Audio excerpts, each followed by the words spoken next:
सांविधानिक विधि व्यवस्था अनुसार आसेम्बली बा पार्लियामेंट चले एवं आसेम्बली सेशन जिते थाए से विधानसभा सदस्य भाव में विभिन्न कथा उठा जाए, विभिन्न कथा प्रसंग रे आलोचना करा जाए, तापि सब नीति नियम अच्छी एवं विधानसभा को सुचारू रूपे चलैबा पई स्टैंडिंग कमिटी, हाउस कमिटी यही भली भाव में अनेक गुड़े कमिटी अच्छी विभिन्न विभाग। तेणुक जेतेबेले आर्थिक वर्ष सरे मार्च एप्रिल मसरे सेतेबेले गोटे वर्ष भी स्टैंडिंग कमिटी एवं हाउस कमिटी मान गठन करा जाई थाए।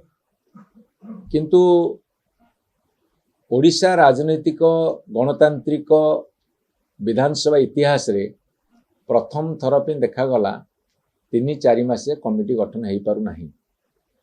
गठन न हो पारे कारण एते पर्यंत स्पष्ट हो नाही। किंतु जेतेबेले आमर मान्यवर विधायक रणेंद्र प्रताप सिंह, गणेश्वर बेहेरा एवं अन्यान्य दलर सदस्य माने आकु डिमांड कले, तापर कमिटीर रूपरेखा तैयारी होईछि। एठी आपन आउ गोटे कथा मु स्पष्ट कर देबा को चाहे जे कमिटी को जो निर्वाचित हुवंती सेथि नॉमिनेशन पत्र भरा जाए, नॉमिनेशन करा जाए, नामांकन पत्र भरा जाए।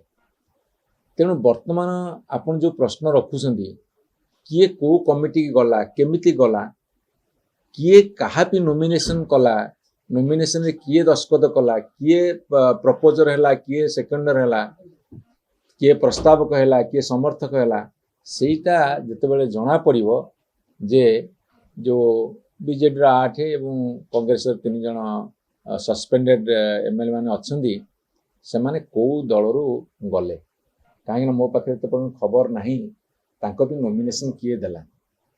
नॉमिनेशन मते लागुची बिजु जनता दल तरफ दिया है नहीं बोली, किंतु सरकारी दल तरफ दिया है कि ये कथा जितेबाला स्पष्ट हो जना पड़ो से कौ दलर प्रार्थी हिसाब से विभिन्न कमिटी को चयन कले, सेटा सबुठ बड़ प्रश्न।